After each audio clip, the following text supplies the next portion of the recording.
Grabe mga kababayan, ito yung pinakita natin kanina. So ayan nga po, no?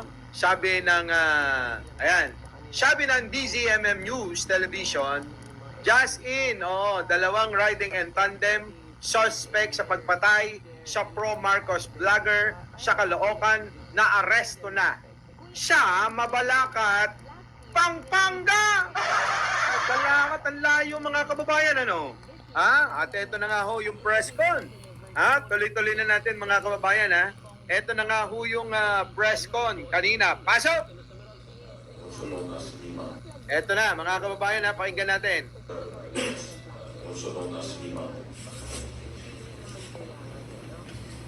So yung Torostoli alias MS. Alias MS. Sino kaya MS? Sino kaya yung MS? Madam Sara Duterte? Pwede yun ano? MS, Madam Sara Duterte? Pwede. Who is the gunman and alias JA. JA! Ano naman yan? JA. Anong hula mo, Boss Mike? Sino naman yung JA? Kayo na bahala, ha? Kayo na. Hindi mo rin alam, Boss Mike. Kayo na. Oo, ha? Oo. Ay, si yung JA. Eto pa yung aking kulasisi, Nodet Pascual. Sara. Oy, wrong spelling yan, ha? Oo. Anong Cervera? C ako, hindi S. Oo, ha? JJ, sino? Sino? Si GA? Ano yan? Anyot, Hindi kaya? Hindi kaya? Anyot, Grabe. Mga kababayan, ano? Matindi ito. Ayan, alam na. The driver. Driver. Cases that will be filed will be murder and of course violation of section 38 Nako, and ayun na. 991 as well as violation. Eto pa yung aking kulasisi, Nodet Pascual. Mga kulasisi natin yan. Nandiyan na si Romeo Cano. Rosa Evangelista, Baltasar Aquesa. Nandiyan na si Miracles Vlog, My Forever. Yan. At syempre nandiyan na rin si Forever Beth De Jesus. Ami Taguba. At syempre, yung aking number 1 na kulasisi. Pangit ng pangalan, boss. May kulasisi. Marites Musni. Nandiyan na si Reza Force Family. Shoutout po sa inyo. Si Gigil. Gilgil. Nandiyan na. Paktay. Jasmine. Rolly Abad. Nandiyan na. Sino pa ba? Okay na siguro. Infinity Lab. Nandiyan na rin. At Dos Uros. Minty Shortcake. Cookie. Eater. Punk. Nandiyan na si Mark, si Reza Force, siyempre. Lord Deliza Romano. At si Emmy Taguba uli. Nandiyan na rin si Maria Mendoza. Si Regina Romero. At si Tess Largado. Nandiyan na rin ang ating BMB family, si Paring Joby, Eduardo Baligao. Nandiyan na rin si 14 Chet, si Maria Mendana, at si Aurea Sanchez, na imbag na bigat. I'm Gumamela, Joey Shalbaboro, SB Aki, at si sino pa?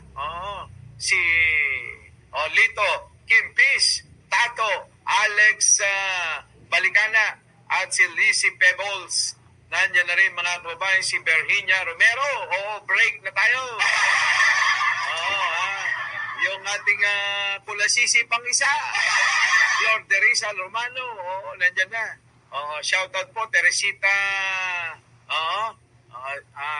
Sino yun? Kenon. Teresita Kenon, si Lorna Estacio, si Heidi Pantino, si Jasmine Orib, si ba? Romnick, nandiyan na. Nandiyan na rin si, okay na. Pwede na yan, Boss Mike. Basta nakapag-shoutout ka, okay na yan. Okay na yan. Dami na eh. Biruin mo yan. Diba, Giovanni Domingo? Dami na. Delia Tesorio, si Ann, nandiyan na rin. Sino pa? Si Chanel Paris, si Alvin Mendoza, Eugenio Bakwato, nandiyan na. Ruben Libo, diba? Nandyan na. Sino pa? Wala na. So ngayon, mga kababayan ko, tuloy-tuloy na ho tayo bago ninyo sana umpisan, Nick Valdez, Rolly Abad, Ma Teresa Lorente, mag-like na kayo. Ang gaganda ng mga mag na binibenta ni Jen, Ha? Gaganda mga kababayan ko. So, eto na. Nako, mga kababayan, malupit ito, ha? Pasok! Umano ng bansa si Batangas Representative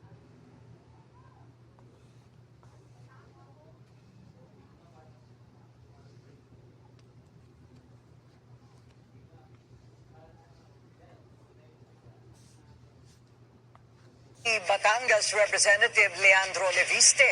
Gustong makausap ng NBIC Leviste kaugnay sa umano'y honey trap plot laban kay Executive Secretary Ralph Recto.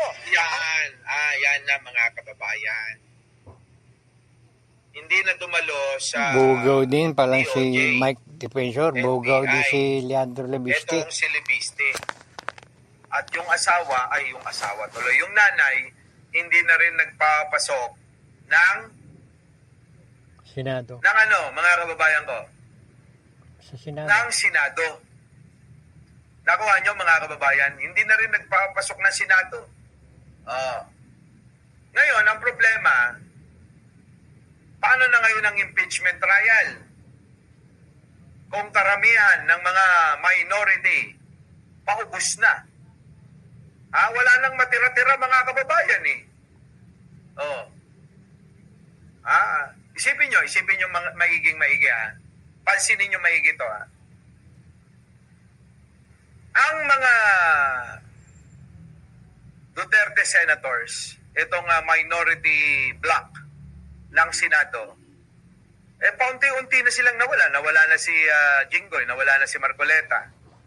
Tapos ngayon, ito na naman si Ligarda. Mukhang magtatago na to habang buhay. Paano na yan? Wala nang matitira sa kanila. Ngayon meron pang isang nagdidelikado. Itong si Alan Peter Cayetano. Dahil sa nahukay ni Ping Lacson ng mga ghost project dyan sa Taguig. Wala na matitira mga kababayan ko. Eto rin mga bilyar. Meron ding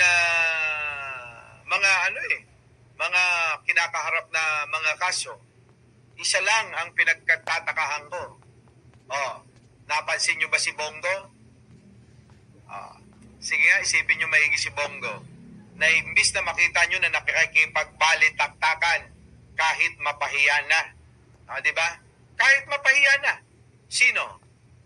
Si Robin Padilla, kahit na nagmumukha ng tanga, abay bumabakbak ng bumabakbak, di ba?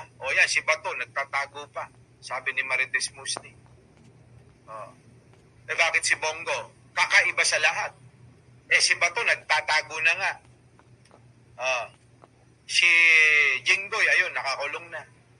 Ito naman si Marcoleta, nakakulong na rin. Sino pa? Yan, si Ligarda. Tumakbo na, kasama yung anak niya. Sa palagay nyo, babalik pa yon? Kasi mga kababayan, alam nila na may kalalagyan sila. Bakit? Kanyo? Kita mo naman, nakipag-usap sa Bugaw.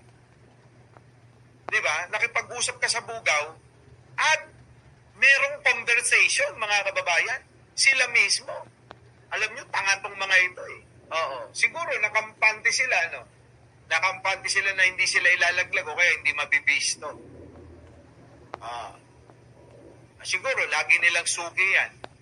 Pero yung mga kababayan, yung mga binibenta, mga artista. Kaya hindi ako nag-asawa ng artista eh. Oo, mga kababayan ha, yung mga binubugaw daw. Oo. Ay, may mga artista daw. Naku, baka mamaya mga ex ko na pala yun. Di ba, mga kababayan? Pero nyo yun, ngayon. Siyempre, etong mga sila Leandro Leviste, gaano man lang sa kanila yung 100,000, di ba? 200,000, 3,000. Pag nasarapan ka, gawin mong kalahating milyon. Hindi yun. Hindi mabigat yun sa kanila eh. Bakit? Teresita Tan. Bakit ka mo? Crispino Sukayan. Di ba? Ninakaw lang naman nila yung perang bilyon-bilyon eh. Ano pa sa kanila yung 500,000 na ibibigay nila sa bibeng-bangin nila? Di ba, ano? Kapag kumanta, wala na. Baka, sabi kasi, may mga may mga kliyente daw. Hindi naman ako kliyente, hindi ako kasama doon.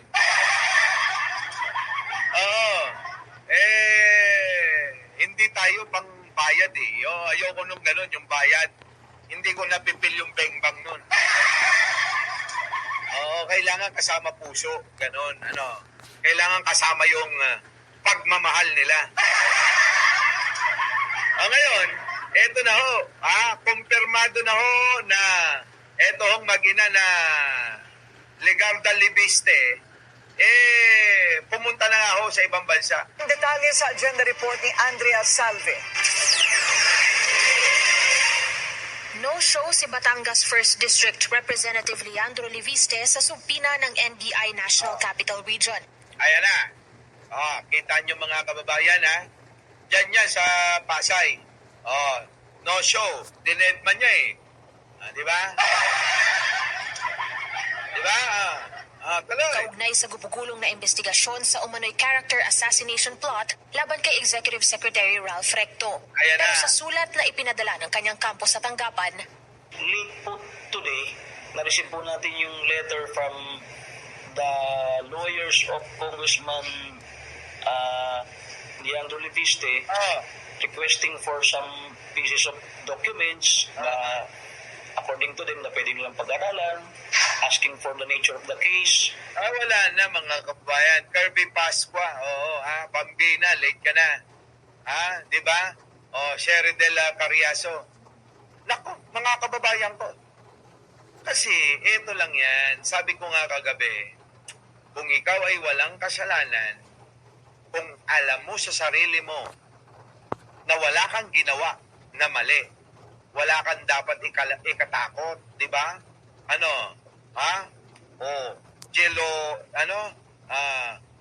Jelutin. Isa pangalan Jelutin. Shoutout sa iyo, Sa Bilito Fowler, nandyan na, si Joseph, nandyan na rin. Mildred, Grabe, di ba? Ganun lang kasimple yan, mga kababayan. Kung wala kang kasalanan, ano dapat mong ikatakot, Aber? Kahit pagbalik-balik ta rin yung mundo, di ba, mga kababayan? Kahit pagbalik-balik ta rin ang mundo, wala dyan, mga kababayan eh. Wala kang dapat ikatakot. Ngayon, ang tanong,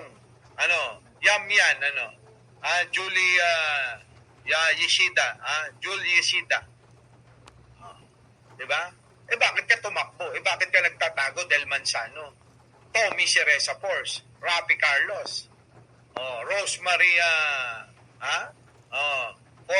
Belgen, Uyer, Di ba mga kababayan? Teresita Tan, ikaw, kung may kasalanan ka ba? Ikaw, lalo ka na, Alicia Duran. Di ba? Wala kang dapat ikatakot sa asawa mo kung hindi ka naman nakipagbengbangan sa kumpare mo. Mahirap yun, Alicia Duran, di ba? Yung bang, di ba? Mel Rodrigo, hindi ka naman, nakipagbengbangan sa kumpare mo na binibintang sa'yo. Bakit ikaw lalayo? syempre wag kang lumayo. Patunayan mo na hindi ka nakipagbengangan talaga. Halimbawa lang yun, ikaw naman eh. Halimbawa lang yun ha, Alicia Duran. Parang si, etong si Solar Boy, si Leandro Leviste. O, di ba? Pagka, walang kasalanan, huwag matakot. Harapin mo. Huwag ka aamin. Alak-lang pating, hindi, may ebidensya sa cellphone. Wala na, mga kababayan ko. Nature of the investigation para rin ma-appraise sila for them to intelligently answer our interview. Pag-usapan po ng team namin yan kung anong magiging sagot dyan. Pero in the meantime, hindi po natin pinagbigyan. Tinanggi Hindi daw pinagbigyan. Tinanggihan yung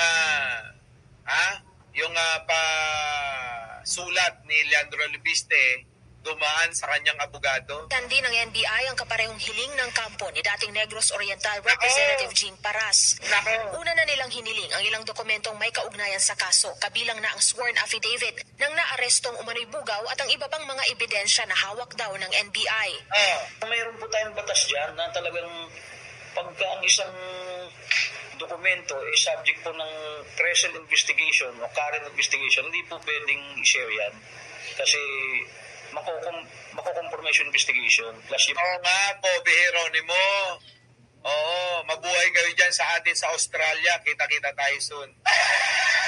mga persons or personalities involved, baka makompromise din. Bagaman hindi humiling ng resetting si Leviste, bibigyan pa rin daw ito ng pagkakataon na humarap sa mga investigador. Ay, wala na. Paano nga haharap pa yan? Itinakas na nga. Tumakas na nga. Hitman Hunter. Awa ng garuda. Nyapay nga. Di awanan tinarayandan. Parang ito Parang babae na tinakbuhan ng lalaki. Nakaset na lahat-lahat ang kasal, nagbago ang isip ng lalaki. Na hindi natin alam kung ano ang dahilan. Bakit biglang nagbago ang isip? Sabi, paninindigan ko yan, sasagutin ko yan dahil wala naman akong dapat na ilagan, ganon, ang nangyari mga kababayan ko, bigla na lang umiskapo.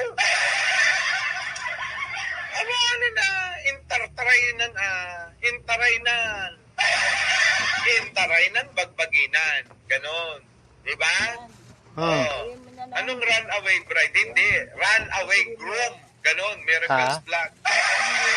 Hindi bride ang tumakbo rito. Groom.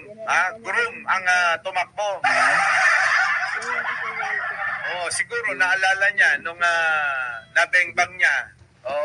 Hindi yata naghuhugas ng...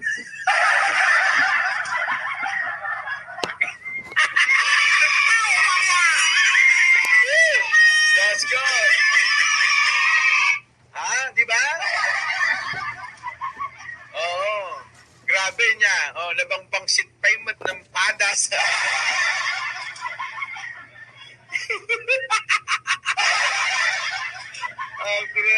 Nabangsit ko na nandiyan kaya tayo. Naapo na. Di ba? Pero mo titiisin mo yun ng habang buhay mo. Ang pag-aasawa mga kababayan, pagka sinabi na ni Father na pwede na kayong mag-supsupan ng bunganga, ibig sabihin ibig sabihin, hudyat na yun ng habang buhay na makakasama mo siya. Kita mo? Kung baboy yan, kung dugyot yan, titiisin mo yan.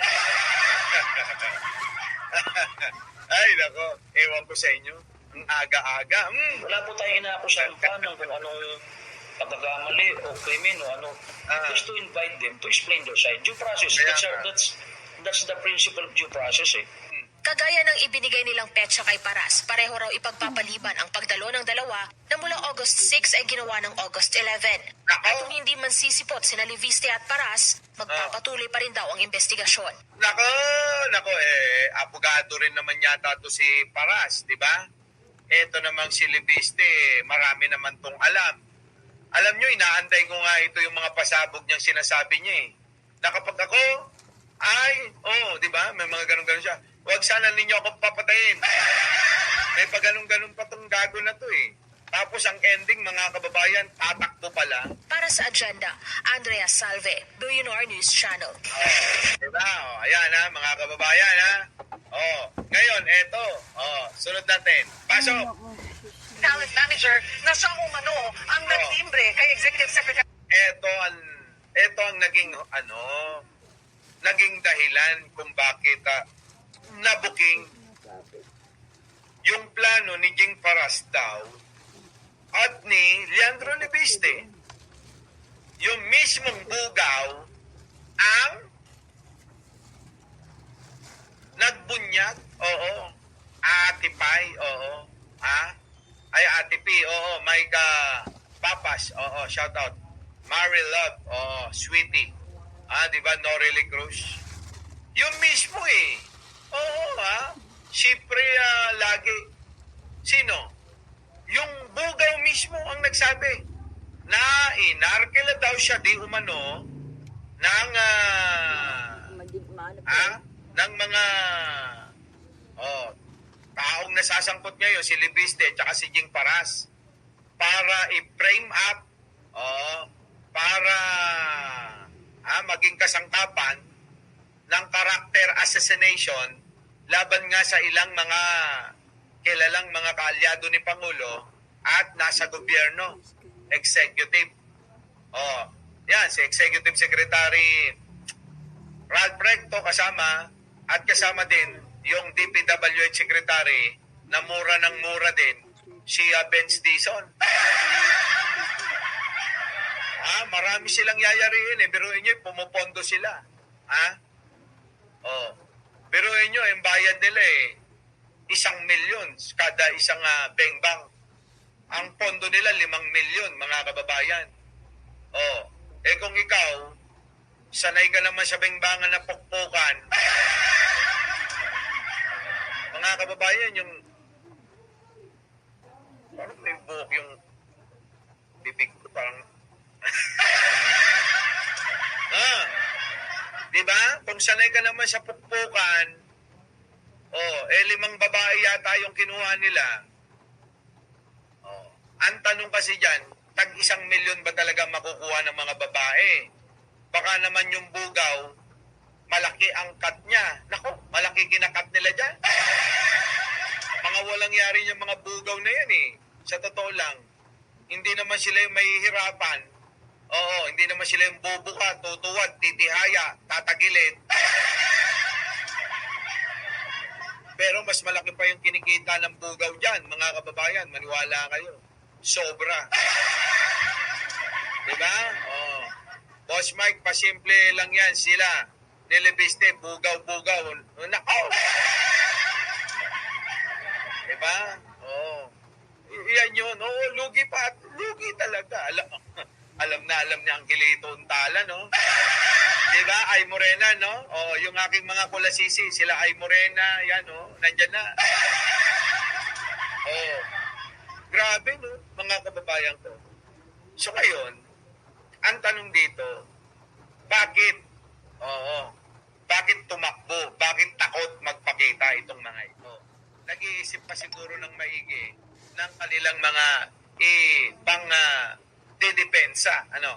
Pero maliwanag dito yung mismong bugaw na kausap nila, Leviste at netong sinasabing Jing Paras, merong conversation na pinakita sa NBI. Ibinunyag ng isang talent manager na siya umano ang nagtimbre kay Executive Secretary Ralph Recto sa plano umanong frame up laban sa kalihim. May hawak din daw siyang ebidensyang magbidiin kay dating Congressman Jing Paras kaugnay sa umano'y planong paninira. Nako, kapatong humarap sa news. Nakita niyo mga kababayan ko, yung bugaw daw mismo ang tumimbre kay Ralph Recto. Nung siguro, nung ino-operate na, no? Oy, Secretary Ralph, oo. Executive Secretary Ralph. Oo, etong si Leviste tsaka yung Jing Paras, gusto ko kayong i-frame up, nagbabayad ng 5 milyon.